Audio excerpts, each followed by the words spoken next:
Sir ನಿನ್ನೆ ತೆಲಂಗಾಣದಲ್ಲಿ ಪ್ರಧಾನಿ ಮೋದಿ ಅವರು ಗಂಭೀರ ವಿಷಯವನ್ನು ಪ್ರಸ್ತಾಪ ಮಾಡಿದ್ದಾರೆ ಸರ್. ಚಿನ್ನವನ್ನು ಖರೀದಿ ಮಾಡಬೇಡಿ ಅಂತ ಜನತೆ ಕರೆ ಕೊಟ್ಟಿದ್ದಾರೆ. ಜೊತೆಗೆ ಬೇರೆ ಬೇರೆ ರೀತಿಯ ವಿಚಾರಗಳನ್ನು ಪಾಶ್ಚಿಮಾತ್ಯ ದೇಶದಲ್ಲಿ ನಡೆತಿರ್ತಕ್ಕಂಥ ಯುದ್ಧವನ್ನು ಕೂಡ ಪ್ರಸ್ತಾಪ ಮಾಡಿದ್ದಾರೆ. ನಿನ್ನೆ ತೆಲಂಗಾಣದಲ್ಲಿ ಕೆಲವು ಸಲಹೆ ಕೊಟ್ಟಿದ್ದಾರೆ. ಈಗೇನು ಇರಾನು, ಅಮೇರಿಕ, ಇಸ್ರೇಲು ಇದರ ಮಧ್ಯೆ ದೊಡ್ಡ ಸುಮಾರು 40 ದಿನದ ಕದನ ಆಯಿತು. ಅದರ ದುಷ್ಪರಿಣಾಮ ಏನಾಗಿದೆ, ನಮ್ಮ ಎಣ್ಣೆ ತರ್ತಕ್ಕಂಥ ಹಡಗು ಮುಳುಗಿ ಹೋಗಿದೆ. ಈ ಹಿನ್ನೆಲೆಯಲ್ಲಿ ಮೋದಿಯವರು ಸ್ವಲ್ಪ ಬಳಕೆ ಮಾಡುವಾಗ ನಿಧಾನವಾಗಿ ಎಚ್ಚರಿಕೆಯಿಂದ ಮಾಡಿ ಅಂತ ಹೇಳಿದ್ದಾರೆ. ಆದ್ದರಿಂದ ಈ ರಾಷ್ಟ್ರದ 150 ಕೋಟಿ ಜನತೆಗೆ ಅಪೀಲ್ ಮಾಡಿದ್ದಾರೆ.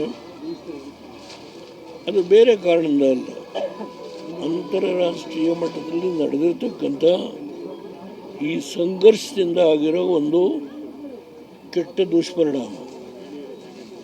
ಅದನ್ನು ನಾವು ಸ್ವಾಗತಿಸಬೇಕು. ಇಷ್ಟನ್ನ ನಾನು ಈ ಸಂದರ್ಭದಲ್ಲಿ ಹೇಳಿ. ಸರ್, ಬಿಡದಿಯಲ್ಲಿ ರೈತರು ಪ್ರತಿಭಟನೆ ಮಾಡ್ತಿದ್ದಾರೆ ಸರ್, ರಸ್ತೆ ತಡೆದು ಟೌನ್ಶಿಪ್ ವಿಚಾರವಾಗಿ. ಬಿಡದಿಯಲ್ಲಿ ರೈತರು ಪ್ರತಿಭಟನೆ ಮಾಡ್ತಿದ್ದಾರೆ ಟೌನ್ಶಿಪ್ ವಿಚಾರವಾಗಿ. ಅದು ಆ ಪ್ರತಿಭಟನೆಗೆ ನಂದು ಬೆಂಬಲ ಇದೆ. ಅಲ್ಲೇನು ನಡೀತಾ ಇದೆ, ನಾನು ಹಿಂದೊಂದು ಸಾರಿ ಹೋಗಿದ್ದೆ, ನಂದು ಸಂಪೂರ್ಣವಾಗಿ ಅದಕ್ಕೆ ಬೆಂಬಲ ಇದೆ. ಇವತ್ತು ಅವ್ರು ಏನು ಮಾಡಿದ್ದಾರೋ ಮುಂದೆ ಒಂದು ಸರ್ಕಾರ ಅದನ್ನು ಮಾರ್ಪಾಡು ಮಾಡ್ತಕ್ಕಂಥ ಕಾಲ ಬರ್ಬೋದು. ನಾನು ಆ ಮಾತನ್ನು ಇವತ್ತು ಖಂಡ ತುಂಡವಾಗಿ ಹೇಳ್ತೇನೆ. ಅದು ಸರ್, ನಿನ್ನೆ ತೆಲಂಗಾಣದಲ್ಲಿ ಪ್ರಧಾನಿ ಮೋದಿ ಅವರು ಗಂಭೀರ ವಿಷಯವನ್ನು ಪ್ರಸ್ತಾಪ ಮಾಡಿದ್ದಾರೆ ಸರ್. ಚಿನ್ನವನ್ನು ಖರೀದಿ ಮಾಡಬೇಡಿ ಅಂತ ಜನತೆ ಕರೆ ಕೊಟ್ಟಿದ್ದಾರೆ. ಜೊತೆಗೆ ಬೇರೆ ಬೇರೆ ರೀತಿಯ ವಿಚಾರಗಳನ್ನು ಪಾಶ್ಚಿಮಾತ್ಯ ದೇಶದಲ್ಲಿ ನಡೆತಿರ್ತಕ್ಕಂಥ ಯುದ್ಧವನ್ನು ಕೂಡ ಪ್ರಸ್ತಾಪ ಮಾಡಿದ್ದಾರೆ. ನಿನ್ನೆ ತೆಲಂಗಾಣದಲ್ಲಿ ಕೆಲವು ಸಲಹೆ ಕೊಟ್ಟಿದ್ದಾರೆ. ಈಗೇನು ಇರಾನು, ಅಮೇರಿಕ, ಇಸ್ರೇಲು ಇದರ ಮಧ್ಯೆ ದೊಡ್ಡ ಸುಮಾರು 40 ದಿನದ ಕದನ ಆಯಿತು. ಅದರ ದುಷ್ಪರಿಣಾಮ ಏನಾಗಿದೆ, ನಮ್ಮ ಎಣ್ಣೆ ತರ್ತಕ್ಕಂಥ ಹಡಗು ಮುಳುಗಿ ಹೋಗಿದೆ.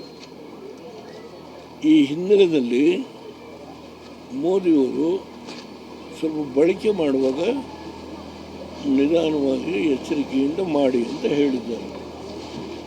ಆದ್ದರಿಂದ ಈ ರಾಷ್ಟ್ರದ 150 ಕೋಟಿ ಜನತೆಗೆ ಅಪೀಲ್ ಮಾಡಿದ್ದಾರೆ. ಅದು ಬೇರೆ ಕಾರಣದಿಂದ ಅಲ್ಲ,